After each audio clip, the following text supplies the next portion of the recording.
All of your personal data could easily be on the internet right now and you wouldn't have a clue. But there would be signs. Random spam emails, random phone calls. And genuinely, when you're getting that shit, you're at risk. In boxing terms, your chin's wide open, your guard's low. In football terms, it's an open goal. Where's the centre-backs? Where's the goalkeeper? Well, I'll tell you where. Incognito. This is your line of protection against these data brokers who are out there online, stealing your information and selling it on the internet. And what Incognito does is it acts as your personal security team to go out there and to stop it from happening and to keep you secure. Because unfortunately, this can get really serious where people take bank cards out in people's names. It's a very dark place, the internet. And Incognito is super easy to use. You just create an account, tell them whose data specifically you want removed from the internet, and boom, they're on it. And the beauty is it's 30 days risk-free. So if you try it and it's not for you, you can get a full refund. So if you want to sleep better at night knowing that you're not going to be a victim of any of this stuff, go to incognito.com/Geordie and you'll get a massive 60% off your annual plan. It's a great price for you and your family's safety. And also when you do it, you're helping us pay for the content, and I really appreciate everyone who signs up.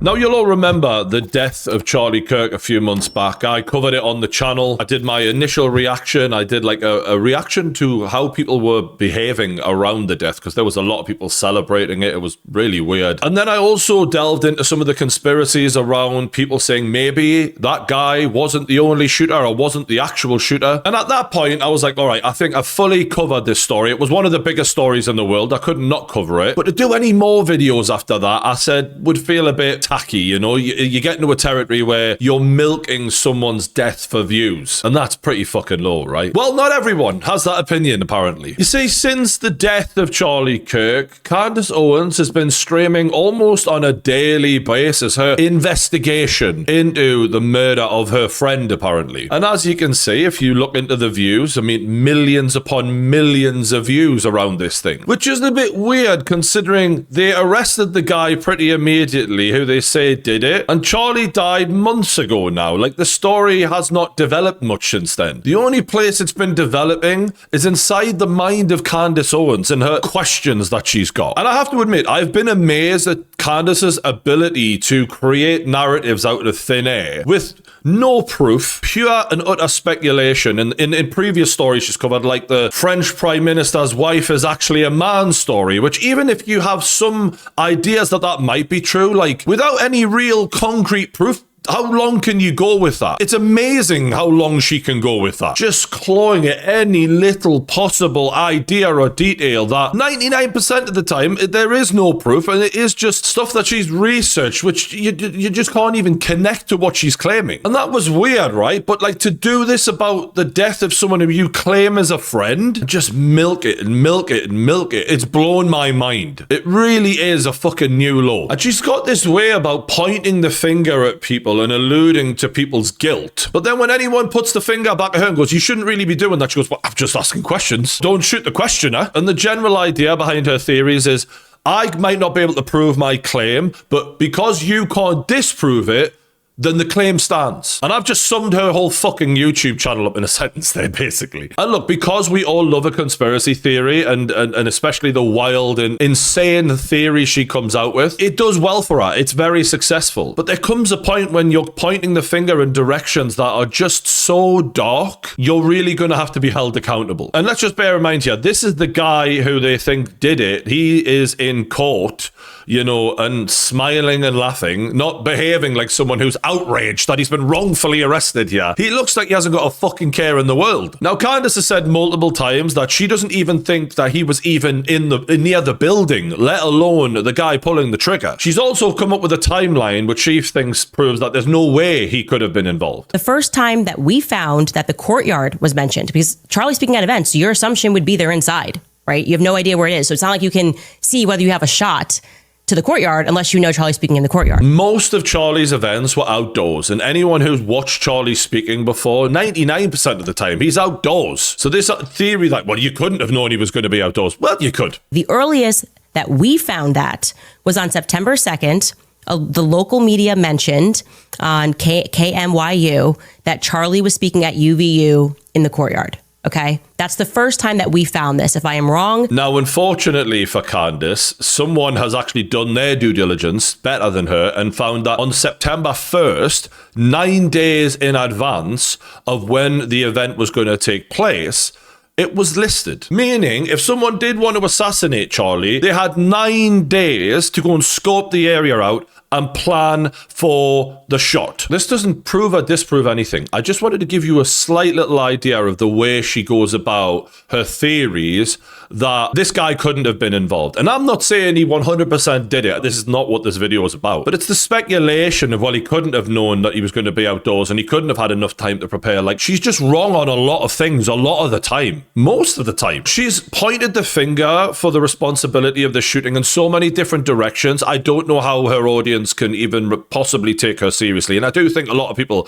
watch her for the entertainment value of what crazy shit is she going to say next. She's pointed the finger at the American government, which is always an easy one, isn't it? We do think that they're probably up to no good a lot of the time. And again, there's no evidence to suggest anything that she's saying is true. She then pivoted to Israel, saying that a letter Charlie sent to the leader of Israel was being hidden because the things he said in that letter were so bad. And that's why they came after him. First and foremost, that letter he is holding up, he is severely misrepresenting.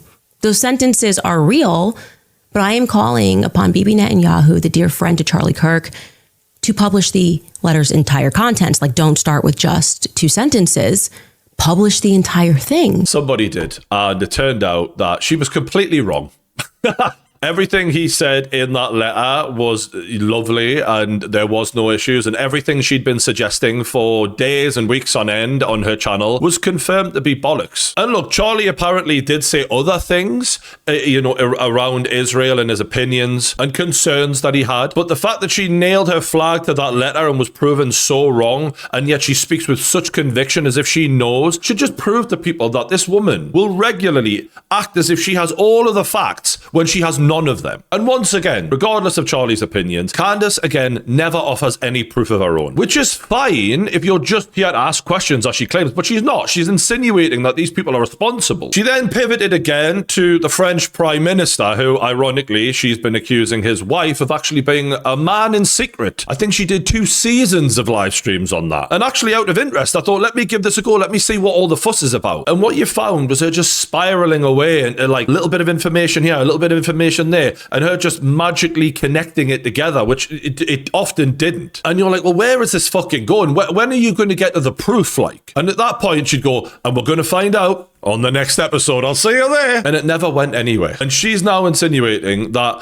her investigation and Charlie's murder and the Macron situation is somehow all connected. We were getting very close to something, as we had started on September 8th, by the way, our Becoming Brigitte season 2. We just started season 2. We were getting close, all right? They didn't want to know where season 2 was going to go. Doesn't matter that season 1 never went anywhere. Season 2 was really about to pick up before you murdered my friend to stop me in my tracks. I know what you did. And we were looking at how unusual it was that a dog was barking a bit too loud. A thief that nobody was pursuing was running. I think we all know what happened. Honestly, you're onto it, Pat. Keep going. We thought that we had perhaps identified Brigitte Macron at Stanford University. A possibility is what I would say. We were maybe at a 50-50%.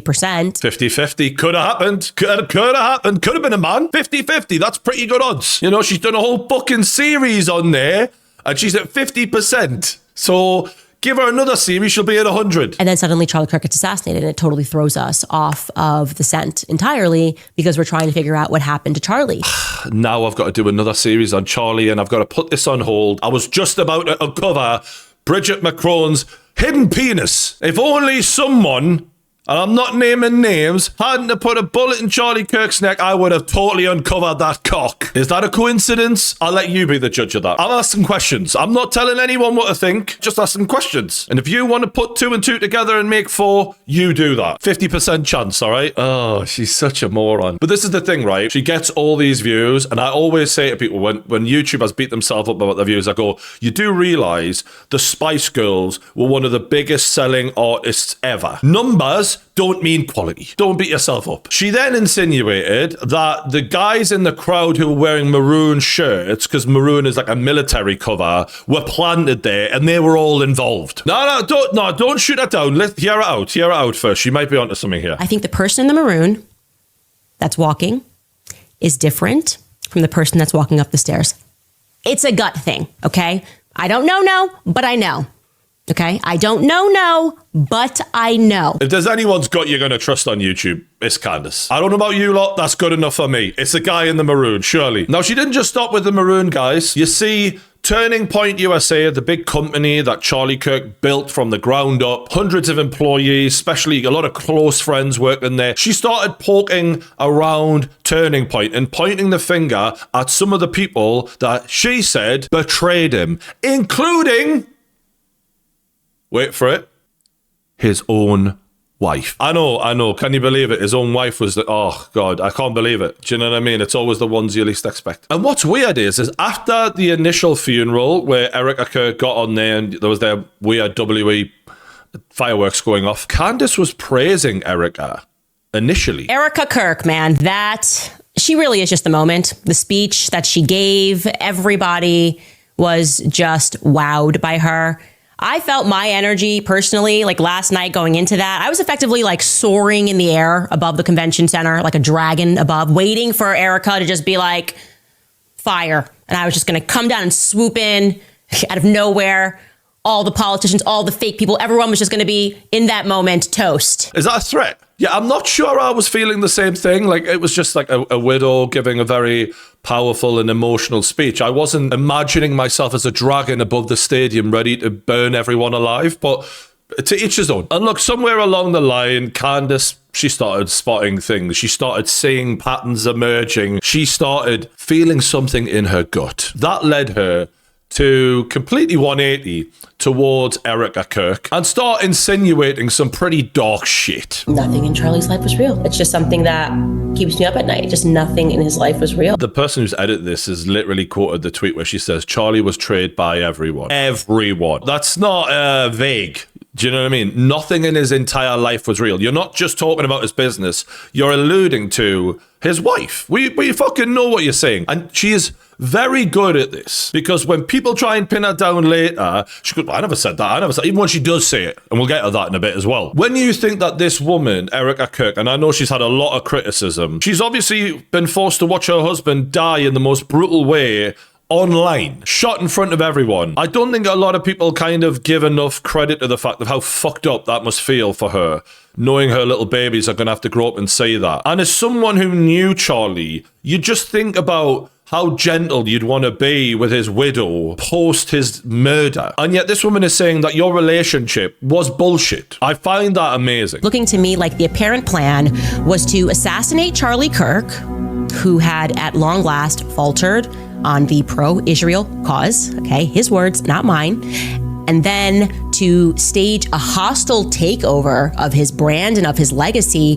Turning Point USA, the conservative grassroots organization co-founded by Kirk, announcing his widow Erica will take over as the group's CEO. There's two things happening here. There's a widow, and then there is the chairman and the CEO, and she has assumed that role, okay?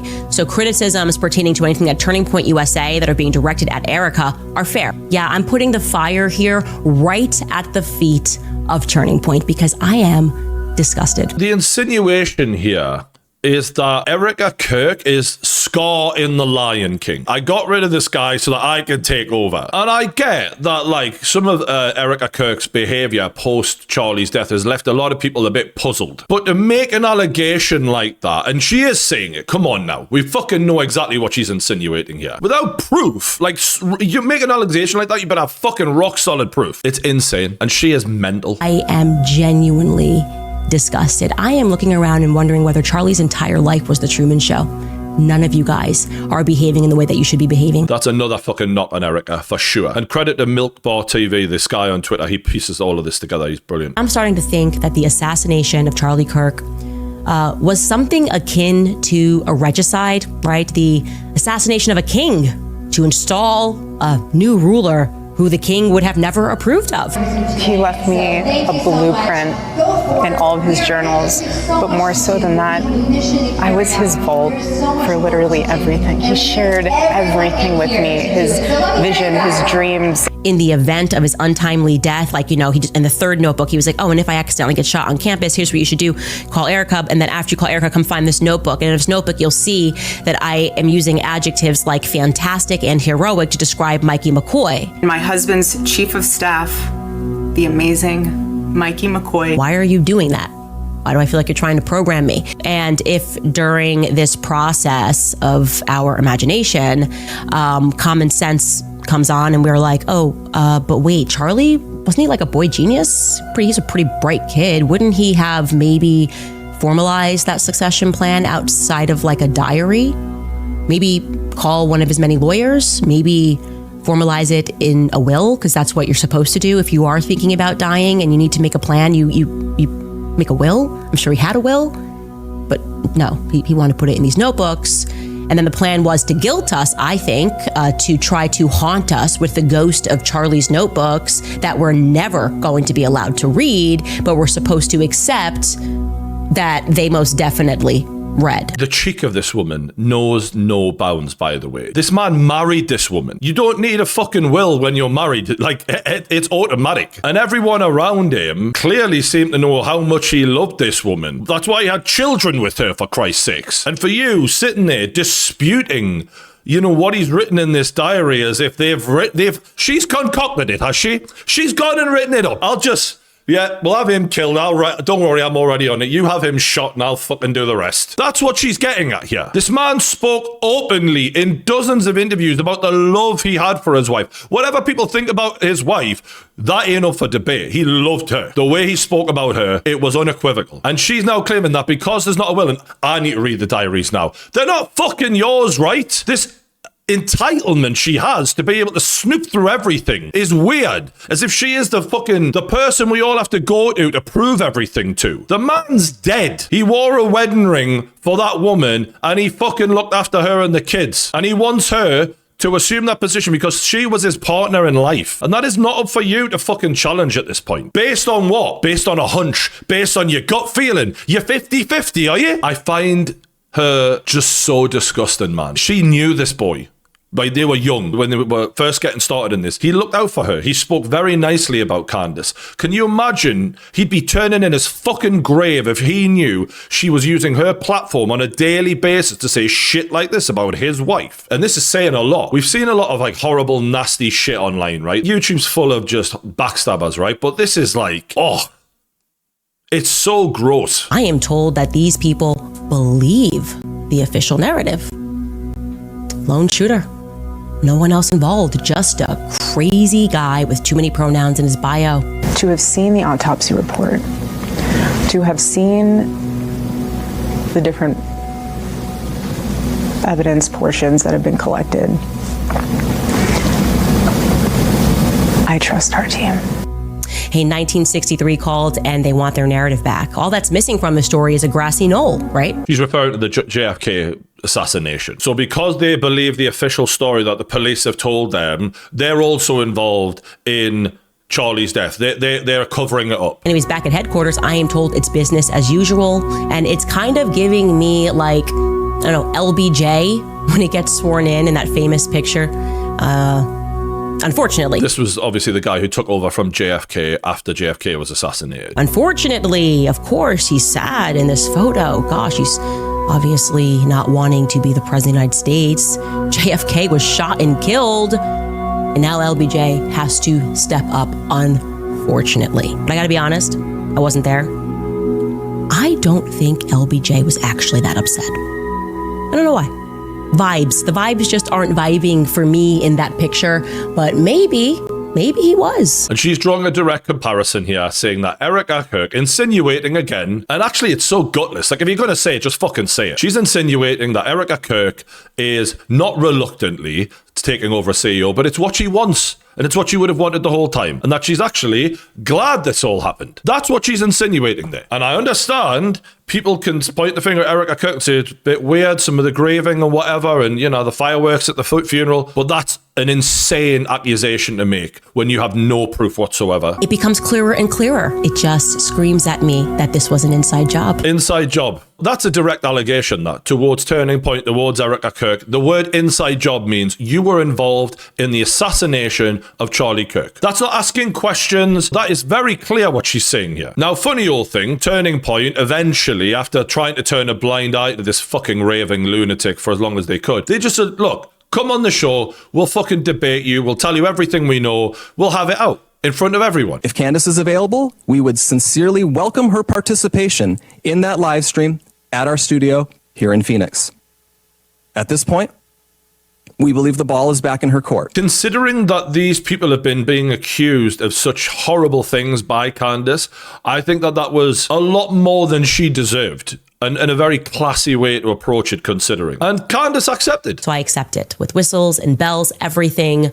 I fully accept. You can pick the place, you can pick the time. Well then, sorted. Brilliant. We can pick the place, we can pick the time. Fantastic. At 4 p.m. Eastern, 2 p.m. local time on Monday, December 15th from Charlie's Phoenix studio, our offer from yesterday holds if Candace wishes to join us in person in Phoenix. Well, you did say they can pick the place, they can pick the time. We've sent you the time, not the place. So brilliant. So should be sorted. Obviously, leading up to Christmas, that's the last week of our show. Obviously, it's a pretty busy week. Well, you said we could pick the place, we could pick the time. No, we've picked the place, we picked the time. You didn't say at any time apart from a busy period. And given the fact that you're live streaming about this every single fucking day of your life, I think you could probably make the time to do this, considering you've accused us of murdering the guy who started the company. Can you not? But no, they need to have it in person in Phoenix on December 15th, or they cannot have me at all. But you said you could pick the place, you could pick the time. So we just did that. It's very simple, Candace. What seems to be the problem here? Is it that you don't want to come and answer face to face for your baseless allegations? Is that what it really is? And look, very conveniently, after this nonsense where she bottled that interview, she comes out with a "they're trying to kill me" storyline and insinuated that there was an assassination plot to kill her, I think by Macron, so that she had to go into hiding and she wouldn't be broadcasting for a bit. And it did come across as she was just running away from everything because people were really onto her at that point. But look, maybe it was genuine. Maybe she was in serious danger. I know when I'm in serious danger and someone's threatening my life, I go to Dollywood. Yeah, she was photographed, by a girl who was on vacation at Dollywood, you know, the famous theme park for fans of Dolly Parton. But she's wearing a disguise, though. She's got a cap on, so maybe, you know, these trained killers wouldn't recognize her. But that wasn't all. She then took a trip to Tucker Carlson's Christmas party. Had a lovely night out. Again, low profile, do you know what I mean? Just doing it up with hundreds of people at a big party. Some people would say, based on her behavior during, you know, going into hiding, that she was talking an absolute load of bollocks, which wouldn't make much of a change from usual. And ironically, it got even worse for Candace because, you know, she claims to have all these sources and this inside information, and someone sends her, some stuff to read out online, and she's like, "We've got this address. This address is key to the investigation." The Department of Justice's own directory lists, quote, Wilmington Resident Office, 1 Rodney Square, Suite 404, 920 King Street, Wilmington, Delaware, 19801. That is your line to know that it is a federal resident office, 920 North King Street. And at the same address, the United States Secret Service. Yeah, that's the address of her lawyer. Someone just literally pranked her with the address of her own lawyer just to see if she'd just say any old shit and not even do the research. That's the level of research she does. She was reading out her own fucking lawyer's address as if it was somehow connected to this. She's a moron. Come on, man. And again, that entitlement that I mentioned earlier about her demanding to know what was in Charlie's diary didn't just stop there. She was also demanding, where is his grave? What about his burial? How come we haven't seen anything about his burial? We saw so much and then we saw nothing. And the reason that's like a big hush-hush secret is because Charlie had a Catholic funeral mass and he is buried in a Catholic cemetery. Yeah, but really it was about the architecture. I want you to understand. Why the little lies?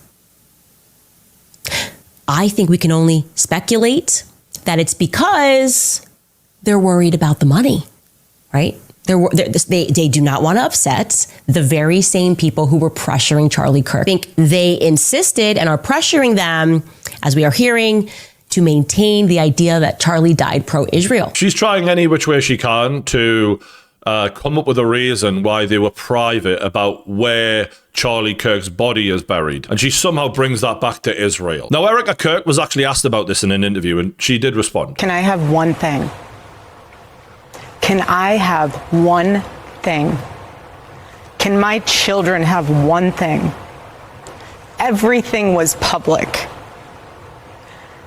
We will be building the most beautiful memorial for my husband at Turning Point USA, and it will be for the world to see, and it will be spectacular, and it will have basically museum style for our Charlie, for my Charlie. But can I have one thing? Can my babies have one thing where we hold it sacred, where my husband is laid to rest, where I don't have to be worried about some secular revolutionary coming and destroying my husband's grave while my daughter is sitting there praying? Let's not act like she is out of order for saying that. Given how many lunatics there are in America and the way people reacted to him getting shot and the amount of celebration that went on, she's absolutely right to be trying to keep that private. But Candace apparently disagrees. Because we are dealing with the subject of Erica Kirk and what transpired immediately following Charlie's assassination, this is going to be read as Meghan Markle syndrome, okay? Meghan Markle syndrome, where you want privacy when you want it, but you want publicity whenever you want it, and that just doesn't work, okay? It doesn't work that way. I honestly think it was said best by Bethany Frankel, not related to this situation. Bethany Frankel is on Real Housewives, a reality show. And she was referring to one of the housewives who lived her life very publicly, showcased her marriage, was buying tons of Louis Vuitton bags, and they had tons of money. And then when their relationship soured, the housewife basically asked the public for privacy. And Bethany was like, no, this isn't how it works. Like, we were riding with you on the way up, we're riding with you on the way out. You don't get to like pick and choose when you want privacy and when you don't want privacy. I think that's a mental take. This woman did not have a choice about her husband's death being public. He was shot as he was public speaking because that was his job. He lived in the public eye, yes. But even if you live in the public eye and you happen to get assassinated in public, the right to having a private burial for your family to be able to hold sacred is not something that you can just say, well, you lived in the public eye, you got assassinated in public, therefore, I think we've got a right to everything. I think Erica Kirk has been as open as possible, and she's asking for one little thing. It's not a lot to ask for. She's not saying all of a sudden, I want everyone to leave me alone and Meghan Markle it, as the way you've put it. That's not what she's doing. She's still giving quite a bit. She's just asking for a tiny bit. And you're saying that she's out of order for wanting, because of the fucking psychos out there, for wanting to make sure that her husband's burial site remains private. That's out of order. I'm actually fucking lost for words here. Imagine thinking that you can tell a widow whether or not she can have her husband's burial site private enough. Imagine being that entitled and that arrogant to be able to just tell everyone what. It's fucking insane. I don't know how this woman has gotten this far in life without getting seriously reality checked. Because to think you can speak to people like this is so disgusting, man. It's unbelievable. So they eventually put this to Erica of the way Candace has been going on and give her a chance to send a message to Candace. At one time, a friend of Charlie's, at one time an employee of Turning Point. She has been one of the main peddlers of these conspiracies, and she is making a huge amount of money on it. She is building her business off of these lies. What do you want to say to her and the other people that are putting these lies out into the world right now? Stop. That's it. That's all I have to say. Stop. And I think given everything that's been said, that was the classiest possible imaginable way she could have said that. And what's ironic is at the very start of this investigation Candace did, she said that there were only two people who would get her to stop what she was doing. No one, and I mean absolutely no one, outside of my husband and Erica Kirk has the power to shut me up right now. That's it. There's nobody that has the capacity to get me to shut up about this except for Erica Kirk. And I will say this, like, I am on this journey to figure out what happened on that day. I'm not going to stop unless Erica Kirk asks me to stop. Literally, exact words that she said. Now let's look at how Candace Owens dealt with this request from Erica Kirk. The other people that are putting these lies out into the world right now. Stop. That's it. That's all I have to say. Stop.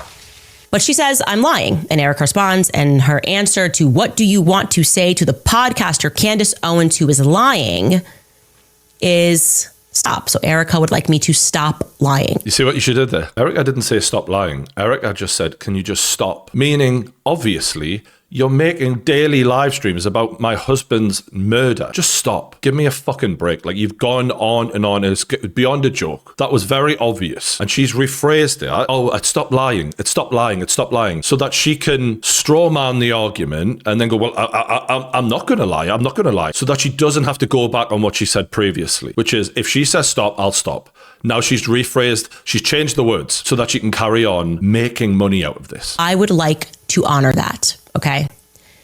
I can only honor that if Erica is more explicit in terms of what I have lied about. Erica never accused her of lying. The interviewer did. Erica just said, stop. The evil within this woman, I mean, it's just unbelievable. Not only have you just taken the absolute piss this entire time, but now you're even manipulating her words so that you can save face to your bullshit idiot audience. Anyone who watches her speak like this and thinks that she's a decent fucking human being, what the fuck is going through your head? Erica asked me to stop lying, and I will immediately abide by that request.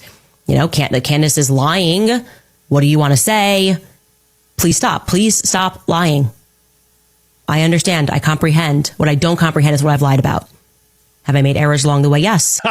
What have I lied about? Have I made errors along the way? Yes. Well, the errors are you just bullshitting, acting like you know what the fuck's going on and speaking about it as if it's absolute solid fact when it's not. And even if you've not done the research to know if you're lying, it's still a lie. Just because you will say anything on camera with no fucks given, no matter what impact it has on other people's lives. So ironically, she has been lying about stuff and she knows that. But that's not what this was about to start off with. She just wants you to shut the fuck up. And what's amazing is she goes as far as to say that request from that heartbroken widow is emotional manipulation. They are now pivoting and bringing Erica out to signal to the public that we can't question her judgment, right? Because she's a widow, we can't question her judgment. And I want to say that I reject that. I reject emotional manipulation. I want to give people at home the permission to avoid a trap of thinking that you have to arrive at the same conclusions as Erica Kirk. She's so amazing at misrepresenting the truth. She's literally pointed the finger in Erica Kirk's direction as if she was involved in a conspiracy to kill her husband to take control of the company. And when Erica says stop, that's emotional manipulation. How dare you? I give permission to everyone. You've all got permission. Don't worry, I'm giving it out. I'm giving it out. Don't listen to the widow. Yeah, her husband's died, but listen to me. I'm the one in control here. Now, Erica, for some reason, reached out to Candace, and I think the lawyers were involved in this as well, to get a meeting where these two could connect. And you've got to think the reasoning behind this is to just try and put a stop to the level of insanity of Candace Owens. And what's funny is, ahead of the meeting, Candace is acting as if Erica is plotting to have her killed. I didn't know what Erica's energy was going to be like, if it was going to be more of an argument, if there was going to be legal threats. You guys were telling me not to drink water, so I didn't drink water. Well, I brought my own water, but I didn't drink that water too. She's still insinuating that Erica is somehow a deadly individual. Like, I can't drink water around her. Even on her Instagram, she was like, yeah, I'm alive. I've had the meeting. I'm alive. 4.5 hours later, I'm alive. Well, we're glad you're alive. We're fucking delighted you're alive. Because we were really worrying, you know, around Erica Kirk, you just don't know what's going to happen. Now, since the meeting, she's done some more streams, obviously, about it.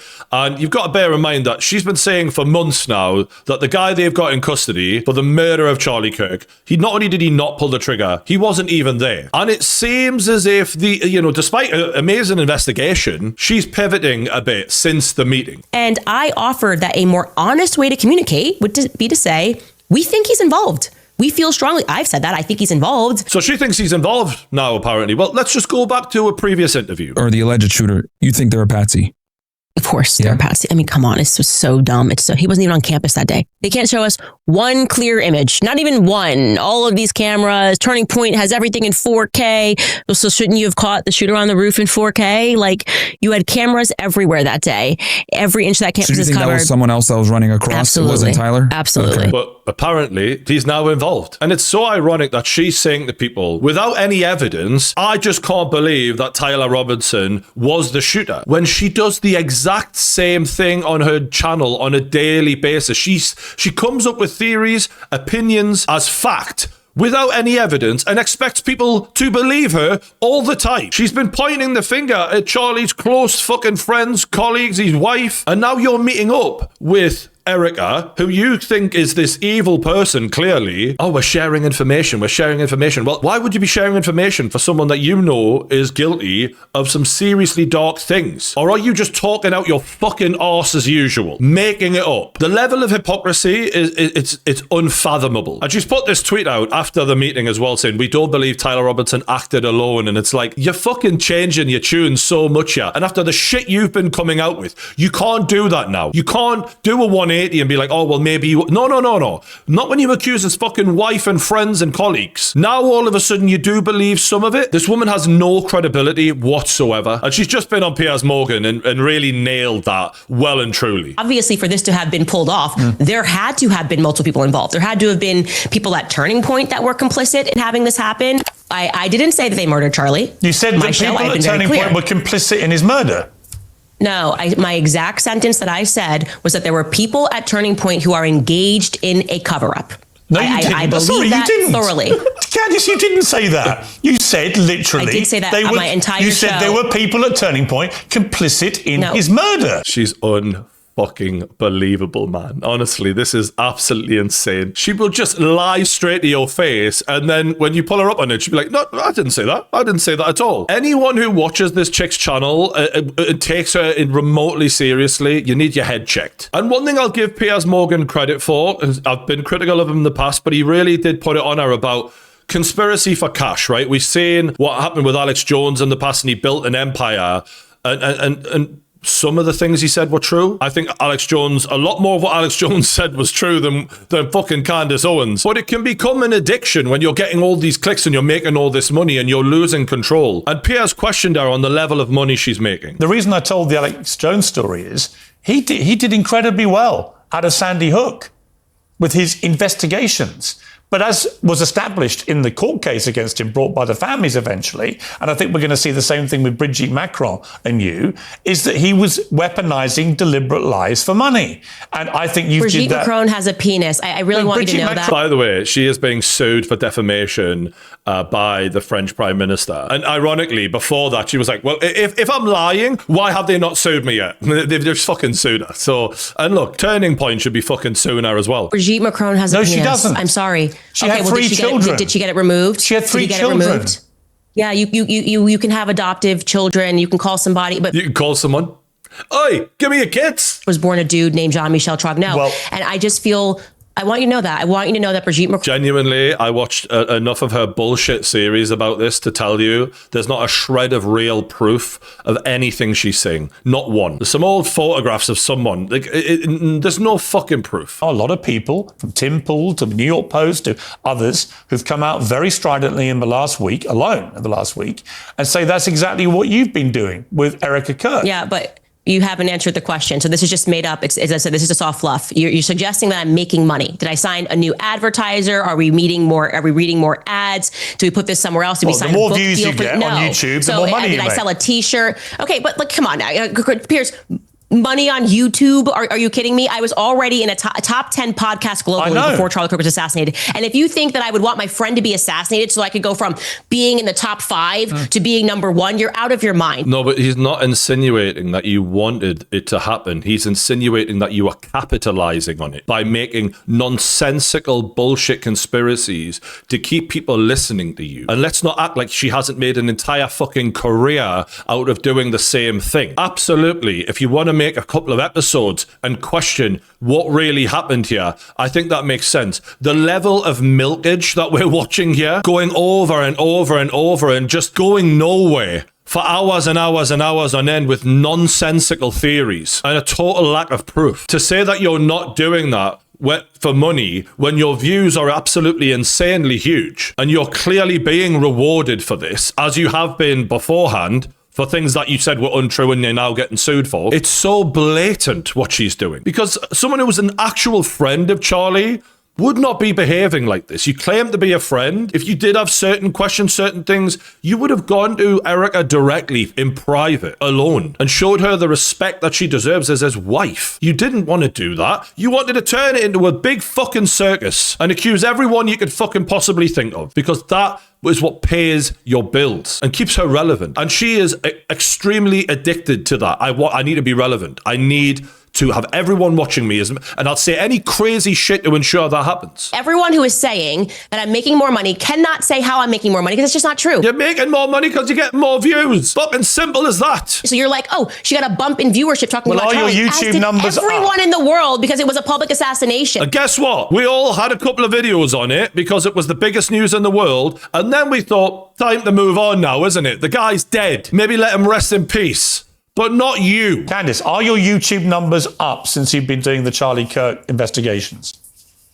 What I am saying to you is that this is the exact Avoiding the question. And she nodded at the time. She's avoiding the question, man. same argument you guys had about Brigitte. So it can't, and then the same exact Yeah, but I same think you were argument lying had about Brigitte. This is the exact same argument you had with the last scam I ran. This is what you do. We're accusing you of what you do. Well done there. There's an investigation you finally fucking managed to conclude. Funny how they just go on and on and on for fucking ever. Because they have to, man. Look at this shit. They have to. It's her bread and butter. And it's fucking tacky as shit. Anyway, I think it's very obvious what this woman is doing, and hopefully this has opened some of your eyes out there to the game she's running out there. Let me know what you think in the comments below. Have I got this wrong? Can I possibly have? Fucking hell. Hit the like button if you haven't already. Stay subscribed to the True Geordie YouTube channel. I'll see you on the next one.